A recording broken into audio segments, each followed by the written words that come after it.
I'd like to talk about two issues today about first harnessing science to create change. And really the issue here is what can we do in order to create change, and how can we make better use of our science in order to accomplish that. Then I'd also like to talk about a World Food Policy Center that we're creating at Duke University, not to talk about the center so much, but more the concepts that underlie its creation. And I'd like to address this issue about why should we care about a broader set of food policy issues rather than the one we happen to be talking about today. And so this begins with a discussion of how good are we really at creating change. At the heart of most research, and a lot of us are involved in research, we hope to create impact from knowledge. And so we produce knowledge that we hope will serve society, but the question is, does society really get served by the work that we're doing? And how tight is that connection between the research and social and policy change? And so the question is, what's in the middle there that makes science have impact in some cases and not in others? And it's really in that space that I'd like to have a little discussion today. This is born partly from my own frustration about work in the field that I've been in for many years. And the frustration came about from the realization that research tends to reach pretty small audiences. Most academics are publishing research read by a relatively small number of other academics. That number can be discouragingly small. We lead ourselves to believe that it's greater impact than it really has because that small group of people reinforce each other by citing each other's work, inviting each other to meetings, doing things like that. But in fact, the audience of people in a position to do something about the problem can be very small. And hence, research often misses small audiences, and that leads to poor links of scholarship with policy. And in fact, if you think about the way academics define impact, it's how much other academics cite your work. Well, if you're thinking about broader effects on the world, then that sort of impact isn't necessarily so meaningful. And the metaphor I use to describe this process is that we do the work and we drop the baton, like a runner would drop the baton in a relay race. So if you're running a relay race, in order to complete the race and possibly win, you have to successfully pass the baton from one runner to the next. And if you drop it, you're disqualified. So in academics, we do our research, and then there's this hope that there's this mysterious force out there or mysterious people that will somehow grab the scientific baton from us and do something with it. And that's what will create the impact. But it's an imprecise process. It's not one we're trained to accomplish, not one we're reinforced for doing in our academic worlds. And so it doesn't happen very often. Sometimes we get in our own way. So let's just say that it was our task to make science as least relevant to the world as possible. Well, what would we do if we wanted to accomplish that? It's a preposterous premise, but let's just say we were wanting to do that. Well, we would make it extremely slow. It would take a long time to get funded to do the work. We would take a long time to create the work and carry it out. It would take a very long time to get it peer reviewed, and then even longer to get it published. And so at the same time the world is moving at warp speed, we're moving at a very slow speed. We would communicate it poorly and only with a small number of others, as I talked about. It would be unresponsive to real world problems because other scientists are defining what is important, not people out there in the world in a position to do something. It would be only programmatic and not strategic. I'll talk more about that in a minute. There would be conflicts of interest galore. Alyssa referred to that, and Neil Baer did as well. And we would create indecipherable jargon that we would use with each other, but it would be hard for the outside world to understand this. So I think about my own field of psychology, for example. We created the term symptomatology to describe what the word symptoms would have been just fine to do. So in fact, we do all these things, and it makes it difficult for our work to keep pace with the world and to have impact. So recognizing these things led me to try to, and others who are working with me, tried to think of better ways to link scholarship with policy. And it began with thinking this way, that if we're doing research and we hope to create change in several domains, we want to certainly create interactions with other scientists, but also social and policy change can be important. And it seems to me that we're good at doing one, but not very good at doing the others. So thinking about ways to make our work matter makes us want to think a lot about what's in this box in the middle there and what's necessary to create impact from the work. So the model that we have created over the years that we refer to as strategic research looks like this, that you hope the research can influence, and you can fill in the blanks there, a number of parties, institutions, or players in ways that in turn will create social and policy change. So using this for childhood obesity, let's say, or obesity overall, you might think about legislators as a obviously relevant group. Regulators are very important. People at the FDA, USDA, and the state versions of these kind of agencies are very important. The courts can be incredibly important. We have to look no further than tobacco to see that. The press can help change public opinion. NGOs are very involved in these things, and of course industry is an important player. So can we interact with these players in ways that create more relevance for our research, or other words, can we create this virtuous cycle of solutions that begins with trying to identify people or institutions in a position to do something about the problem we care about. That group is almost never fellow scientists, but it's people outside our world. Then from those interactions, we can develop strategic questions that help inform our research. We then can do the research, then develop a broad and effective communication strategy, hopefully, and feed that information back to the change agents, and this is the virtuous cycle that we're talking about. So this model, and I'm going to give you some examples of this in just a moment, but this model is captured in this paper that Christina Roberto and I wrote on strategic science in the hopes of creating policy impact.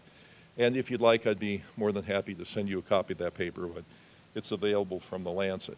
So what does this all mean in real life? How does this play out in actual science? Well, I'd like to give you two case examples of this. And the first case example has to do with children's food marketing. When I was at the Rudd Center at Yale University, we did work on, mainly led by Jennifer Harris, our colleague Jennifer Harris, on the marketing of foods to children.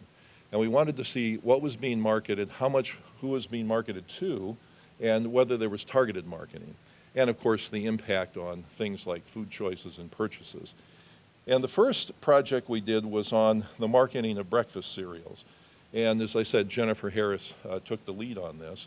And this work, which was followed by work on fast food and then work on sugared beverages, and then there have been some subsequent studies to those early ones, is all contained on the Rudd Center website.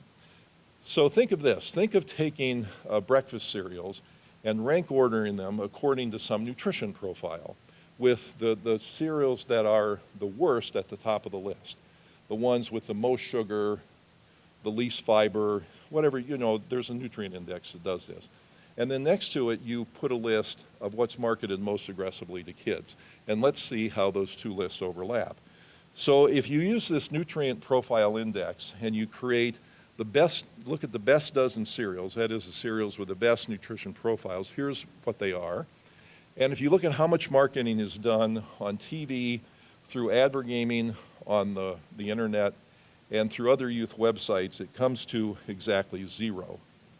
Now let's take the worst dozen cereals, and you'll see them named here, and you'll start to see more familiar names, of course. And now let's look to see how much is advertised in those venues, and the number doesn't look very pretty. So one wouldn't think that the cereal industry is intentionally trying to make American children unhealthy and overweight, but if they were, it would be pretty hard to do better than this. Now, when we did this work, we hoped that it would create social change. That is, the public would become aware, leaders would become aware of this practice, and it would put pressure on the industry to do something different. And so we then tried to anticipate what would happen when we released our results. And we predicted that the industry would have a defense to this. And it wasn't too hard to predict what the defense would be, because I'd been on TV shows debating these folks. But there also was an interesting paper published by the chief nutrition figures at General Mills and Kellogg's. Now, as you may know, these companies are generally fighting each other, but they came together in order to write this particular document. And here's what they said. They make a 3-point argument. One is that breakfast is a good thing. Well, that turns out to be true for the most part. Second is that cereals can be a good way to deliver nutrients. That also turns out to be true. But the third part of it is this. And so what they're basically saying here is that the healthiest cereal in the world isn't going to help anybody if it just sits in the bowl and the children don't eat it. And another euphemism, like for this, is, well, another statement. Children like the taste of ready-to-eat, which is a euphemism for high sugar, cereals, and are therefore more likely to eat breakfast. So the third part of their premise is that the way to get nutrients into kids is to put sugar in the cereals because otherwise they won't eat them. So this seemed like a completely testable hypothesis. Let's see what we find if we actually do a study. So Jennifer Harris took the lead in doing a study where she randomly assigned children to 2 types of breakfasts, where everything else was constant. They could add as much milk as they wanted, they could add sugar if they wanted, they could add fruit, and they could pour as much cereal into the bowl. But one group got a low sugar version of a cereal, for example, just plain cornflakes, and the other one got a high sugar version of the same cereal. And this study was then published in Pediatrics, and what the study found was that the individuals getting the low sugar version of the cereal had just about the nutrition profile you'd like to see a child have for breakfast. And the ones that took the sugar version, that got the sugared version of the cereal, ended up with a much worse profile, nutrition profile. And so then when we released the results of our study, and the newspapers and networks called the companies, and the companies had to defend the fact that they were marketing their worst products to children, the companies would say, well, eating breakfast is a good thing and cereals can deliver nutrients and kids won't eat the cereals unless it has a lot of sugar. Then they would say, well, but Yale did a study that found out that kids will eat cereals with lower sugar, so what in the heck are you doing? And that ended up being an interesting bit of pressure put on the companies. And a short time after our results were published, General Mills, which is the largest seller of cereals to children, declared that they were going to reduce the sugar in their children's cereals by about 25%. Now, we're not claiming credit for this at all because there are a lot of people putting pressure on those companies to do this. But to the extent our results were a player in this, it probably looked something like this, that if we go back to our chart, there was intervention through these particular channels that put pressure on the companies. Now, if we hadn't had a communications effort that got the word into the press, and if we hadn't addressed that strategic question, my guess is that we would have had far less impact than we did. And so we identified the change agents, developed strategic questions from understanding their world, and then doing the research that met the need. Case number 2 has to do with sugar-sweetened beverages, and taxes in particular, and Alyssa mentioned this when she was introducing me. So we all know that sugar-sweetened beverages are a bad actor. People have worked out the biology of this. David Ludwig has done some terrific work on this topic overall. And so we've been thinking about this issue for a long time. In 2009, a unique opportunity arose because the national and state economies were in a bad way, local ones as well. And because of this, legislators were looking for ways to raise revenue. As a consequence, taxes started entering the system again. So in 2009, we wrote several papers. This one with Tom Frieden, who at the time was the health commissioner of New York City, and later the head of the CDC. And then a subsequent one with other authors, including David Ludwig, making a case for the economic and public health benefits of taxing sugar-sweetened beverages. But here's where the strategic research really came into play. One is that the economist working with us at the time, Tanya Andreeva, did a study that looked at the elasticity of soda consumption. So she essentially plotted out how much consumption would change with certain tax changes. So that would help legislators know that if they put in a tax of X amount, it would create Y effect. That turned out to be very helpful. She then did a subsequent study that estimated the revenues that could be generated from a soda tax and created an empirical basis for making this determination. This information then, what was most helpful, wasn't the scientific publications, but the fact that we created a revenue calculator on our website. And this then started getting used a fair amount.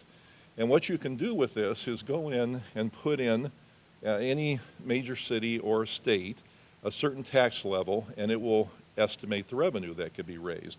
And it creates a chart that looks like this, in this case using data from California. The most important number here is the one on the bottom right, that if you put a tax of a penny per ounce on beverages with added sugar, it would raise more than $1 billion a year in the state. The legislators found both the elasticity and this number helpful because then they knew what impact the work would have. And then others like Steve Gortmaker took it even further and started estimating the health impact of these particular changes that would occur.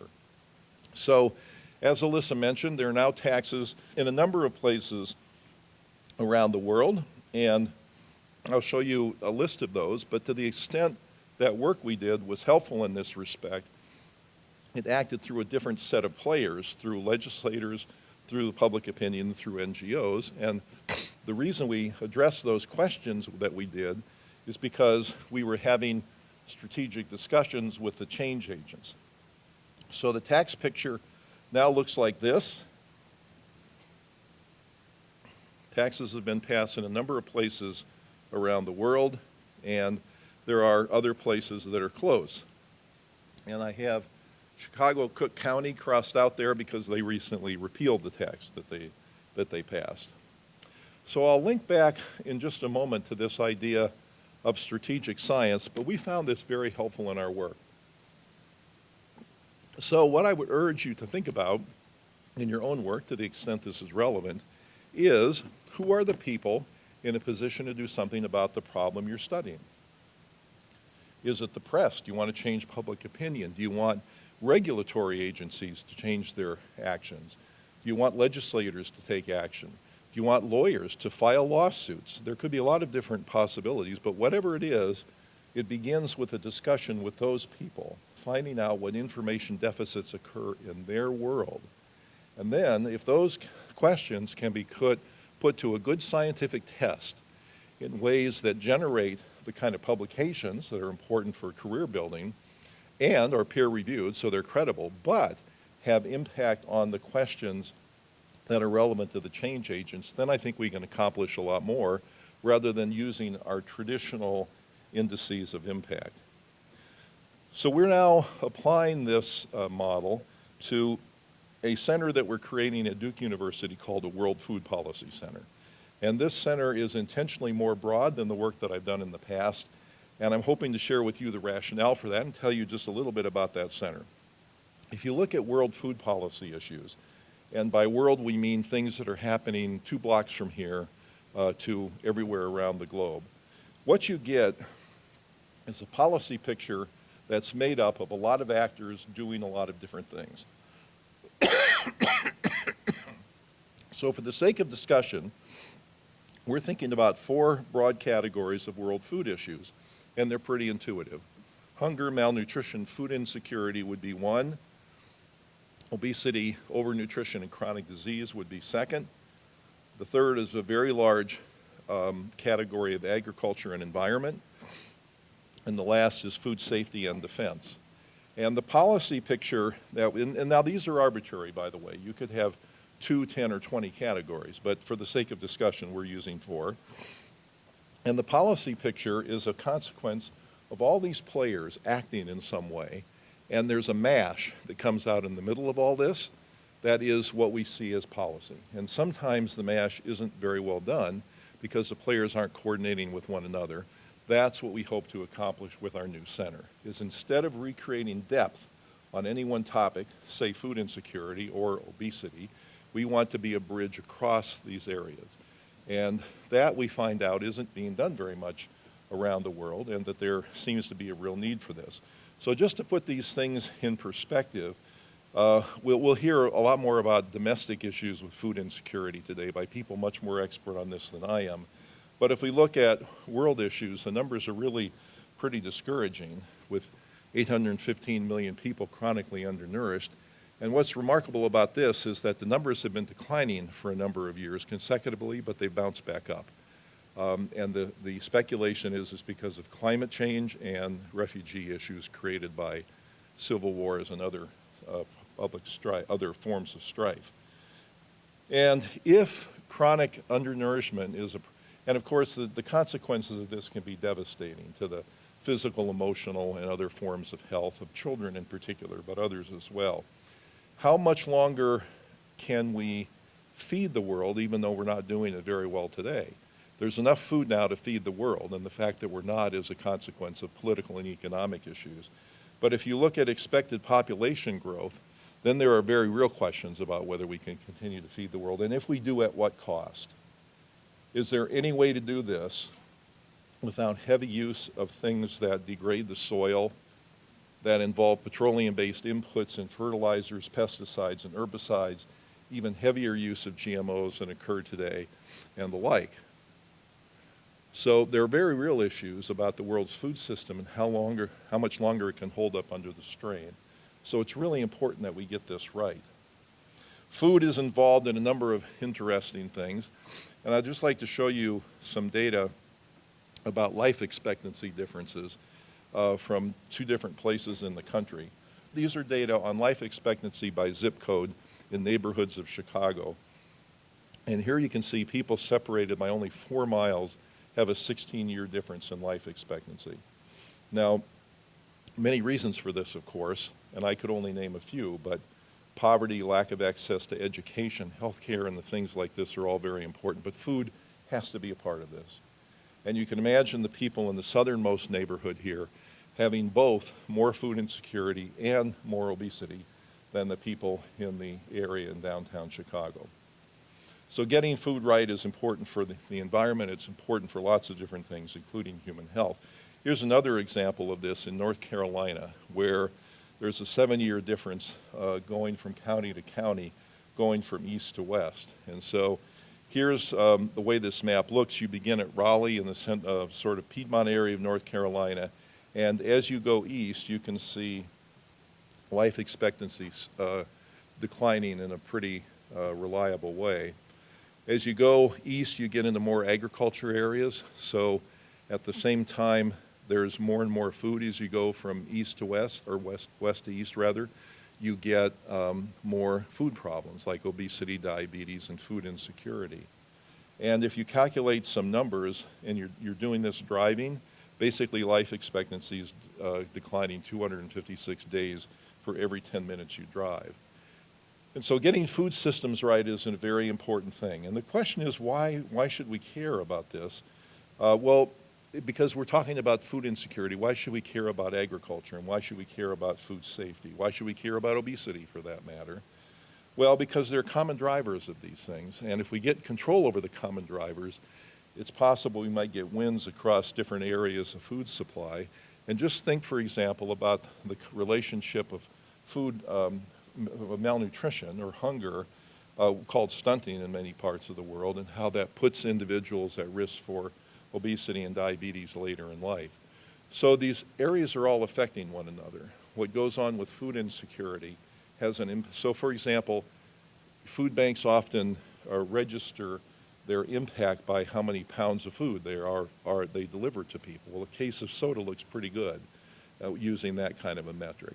So yes, it may help with calories and food insecurity, but not with the obesity part of things.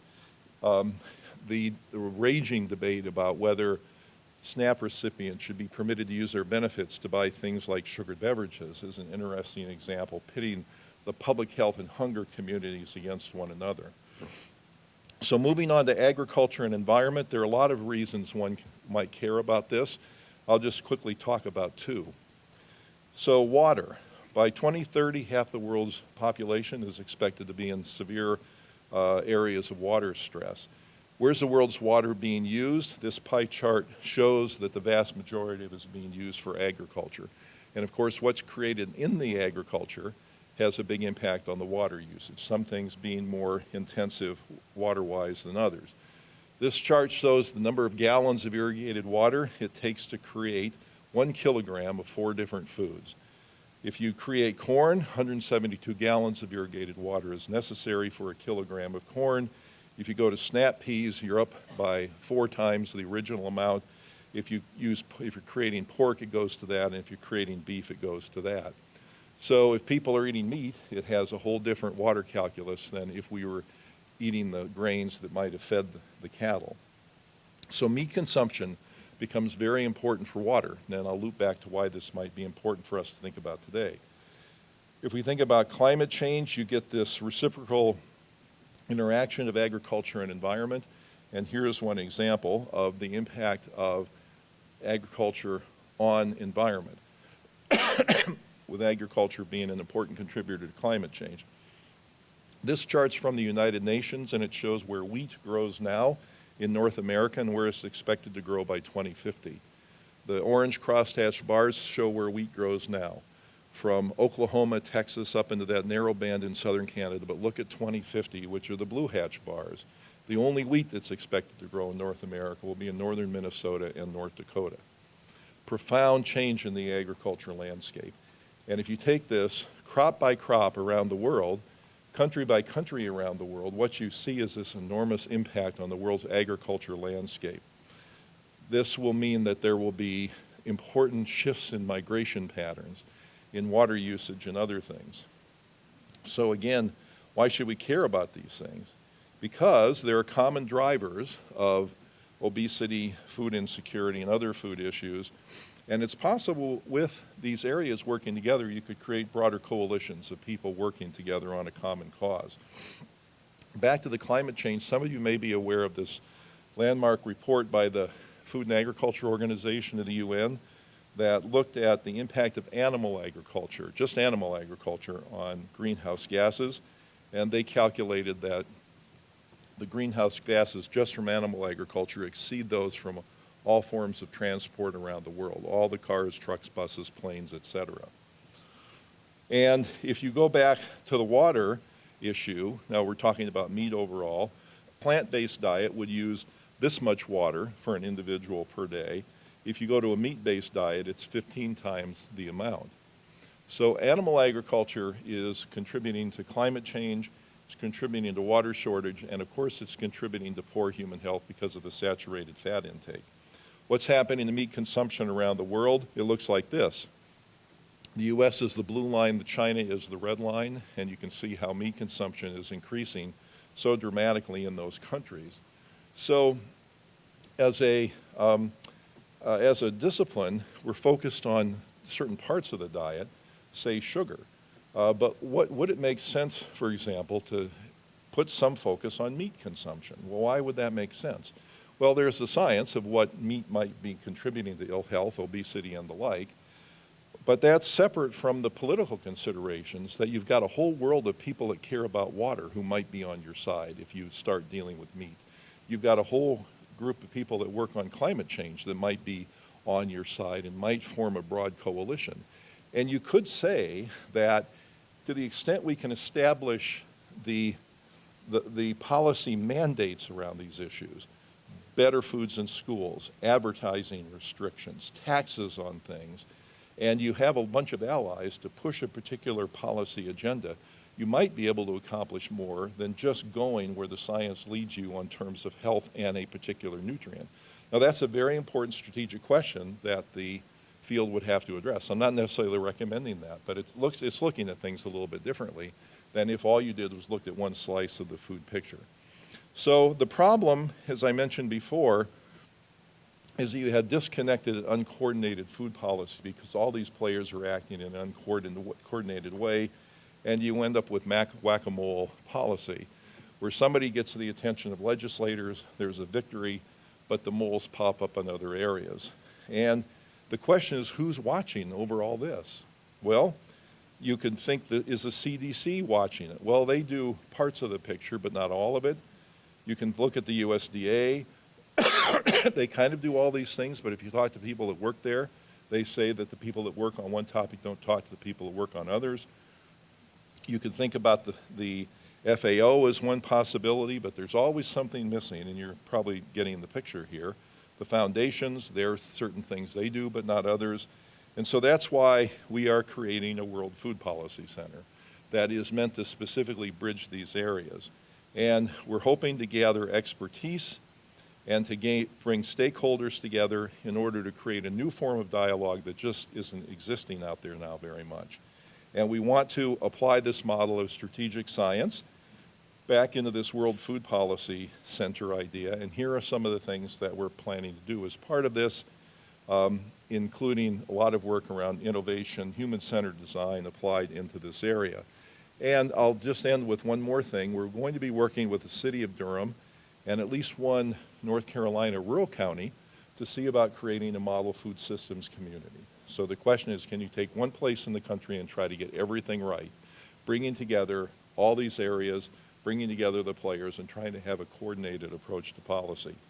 So I want to thank you again for having me here at this meeting. I think it's going to be a great meeting. I'm happy that I can contribute to the discussion, and I very much look forward to working with the rest of you, and good luck. I hope you have a great day.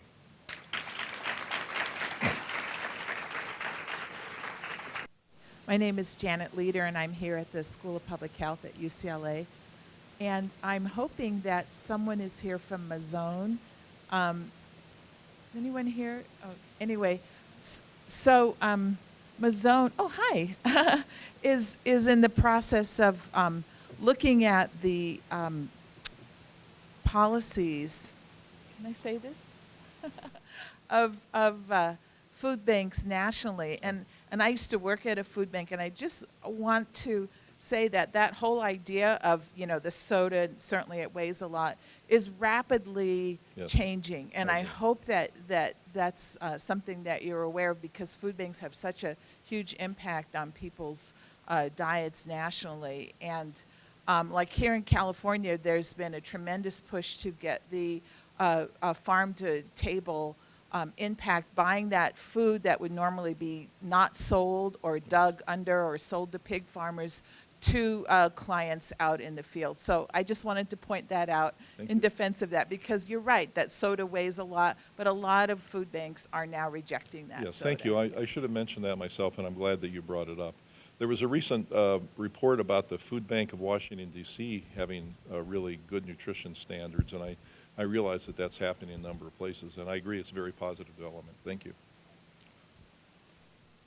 Hi, good morning, Doctor. Thank you for your lecture.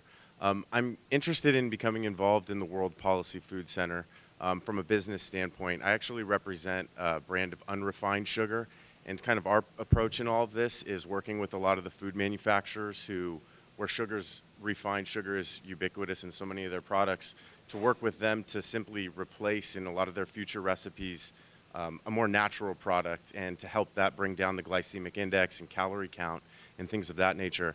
And I'd be interested to see if some of our work could help contribute to the World Food Policy Center, and see if there's an opportunity to perhaps make that introduction. Thanks. I'd welcome the opportunity to learn more. Yeah. And you've reminded me of something that's very important in the work we're doing. In Durham, for example, we're going to be trying to create a model food entrepreneurship community. And what we hope is that there can be angel funding and incubation infrastructures to help people that have ideas about new businesses regarding food to come in and do them there. Because there's awful lot of creativity and ingenuity out there that could be applied into this area. And what you're talking about is one example of that. Great. All right. Thank you. I'll come connect with you after. Thanks. So is there a downside to an immediate policy change, which I know isn't going to happen anyway, but I just want to know, if SNAP suddenly was no soda, no sugar-sweetened beverage, or processed sugar-sweetened beverage were taken off of the allowable purchases? So it's an issue that requires a great deal of thought. David Ludwig and I wrote a paper together on this that outlined our thoughts. I'm not sure what the best policy is here at the end of the day. What I'm regretting is the fact that early in this discussion, the public health obesity community got at loggerheads with the hunger community, and there's a complete paralysis now. Nobody's doing anything on this other than little efforts here and there. Whereas if the parties had been talking early on, you could have done a pilot test, you could have done some research to help address the concerns of both areas, and then it's possible that you'd have a constructive approach to policy now, but that just doesn't exist. And so we're hoping that that bridging that we're trying to accomplish will bring together players to avoid those kind of problems in the future.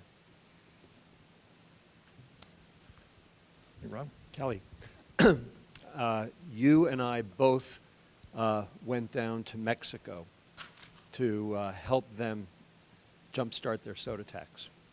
And one of the things they told me, and one of the things the industry has told me directly to my face, and I'm sure they've told you, it's only about the money.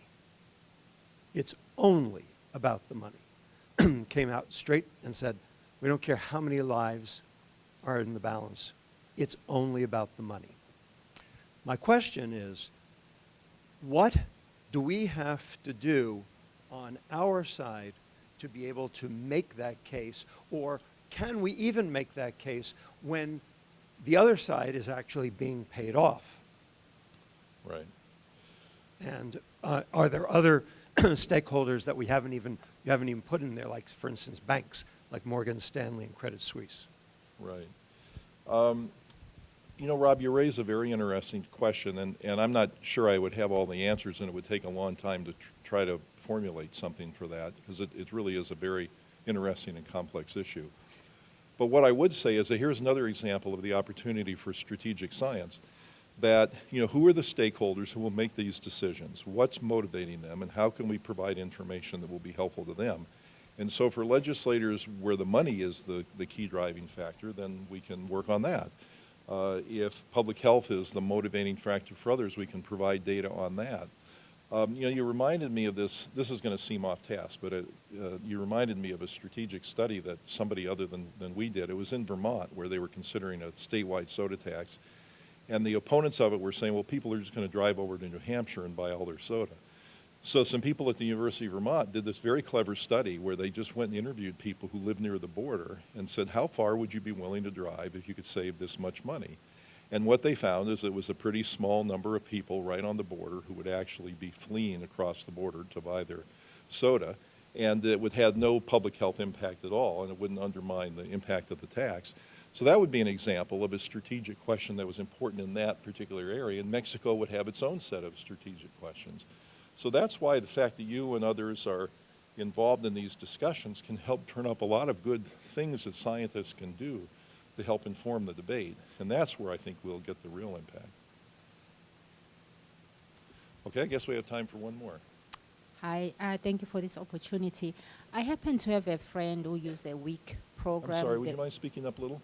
Okay.